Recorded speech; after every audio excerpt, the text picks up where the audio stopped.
Hello, this is a demonstration video of the TeaPi, which is a recent project of mine. It's designed to allow you to brew tea using voice commands and a Raspberry Pi. It's still in a prototyping stage, so the software is a little finicky and less than glamorous looking, but it does brew a decent cup of tea, and it's pretty good at recognizing voice commands and interpreting them correctly.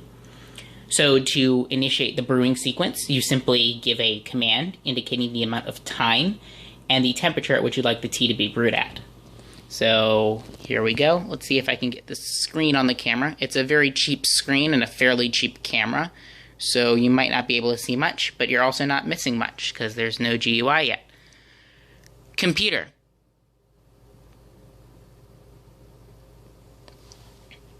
Computer. Yes, sir. Brew 3 minutes, 200 degrees. So I've indicated that I want it to brew for 3 minutes and 200 degrees, and it's initiated a Python script. Sometimes it misses on a voice command. This is generally because my USB power supply isn't great, so the webcam sometimes doesn't pick up the full audio sequence. I'm hopefully getting a new power supply or coming up with a better way to power the webcam soon, or a cheaper microphone. I just had the webcam lying around, and that should improve recognition. So what's going on right now is this power switch tail in the back, which comes from Adafruit, has been switched on using the GPIO pins from the Pi, and that's caused my kettle here to start heating up the water. I simply have the kettle set on max, and I handle the temperatures by controlling the power to the kettle. Above here is a Finum brewing basket, which is a great basket for brewing tea. It currently has some nice white tea in it. 200 degrees is probably a little warm for the tea, but I wanted to put it there so that we could have a little bit more time, I guess, or just because I wasn't thinking. So yeah, I've made a little harness out of twine. I'd recommend using something that isn't made of plastic when you're boiling it for health reasons. This is a servo motor. I've broken a couple of servo motors with this project because I used to have this arm here too long, which put too much pressure on the servo motor. This one is much shorter than previous models, which should make it better. I'm gonna back out here for a sec while we wait for it to brew, and I'll see you in a bit. Okay, so I'm back. The water is at about 170 degrees right now. Let's see if I can get it on this screen here again. Right now I just have the screen outputting temperatures. Oh wow, I'm bad at focusing cameras. I have the screen just outputting temperatures, so it's not giving anything thrilling in terms of information, but it does, at least for now, let me know how much longer I have to wait, basically. The way I'm getting temperatures is with this little temperature sensor here. It's wrapped in a food-safe heat shrink so that I don't accidentally poison myself, since the thermometer itself, while it is heat-proof, is made out of PVC, which is apparently not good to drink boiled. Other little nuances that are going on here that might be interesting while we wait is that I have to power the servo with a battery right now, which takes up a lot of space inside the case, but I had the space anyway, so it doesn't matter much. The case itself, you can see how I made it. It's nothing very exciting. I simply soldered holes into a plastic box while attempting not to inhale the fumes. So nothing too exciting there.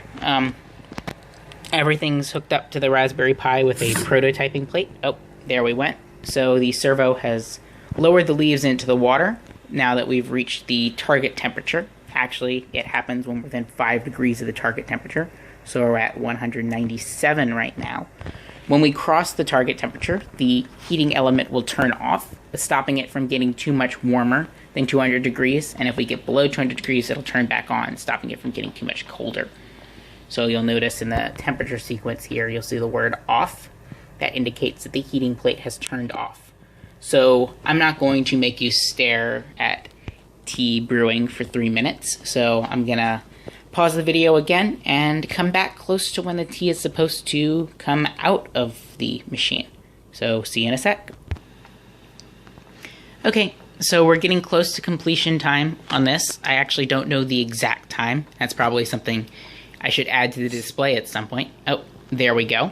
So the tea is now out. You'll notice that at the moment it was removed, the water was at 200 degrees-ish, 200.06 degrees Fahrenheit, which meant that it was able to hold that temperature pretty much throughout the brew time. So now that the tea is done, it will simply hold the servo arm up and just keep holding the servo arm up, and it'll allow the tea to drip dry until I indicate it should go away. So to remove the tea, you simply lift the basket up over these glamorous push pins. Let's see if I can do it one-handed. Maybe not, but give it a good effort. So yep, I remove the basket and set the basket aside, pop out the temperature sensor and leave it here to dry. And then I've got a lovely pot full of tea. Grab my teacup, and there you go. A Raspberry Pi brewed tea using voice commands. This means that you can schedule your tea before you go to sleep, for example, and have it make tea for you in the morning, or you can simply talk at your teapot and then leave the room and wait and come back to a nice warm of tea. So there we go, guys. That's the first demonstration video of the TeaPi. Hopefully there'll be an update on this project once I get enough time to wrangle with Python and build some bells and whistles. Thanks for watching.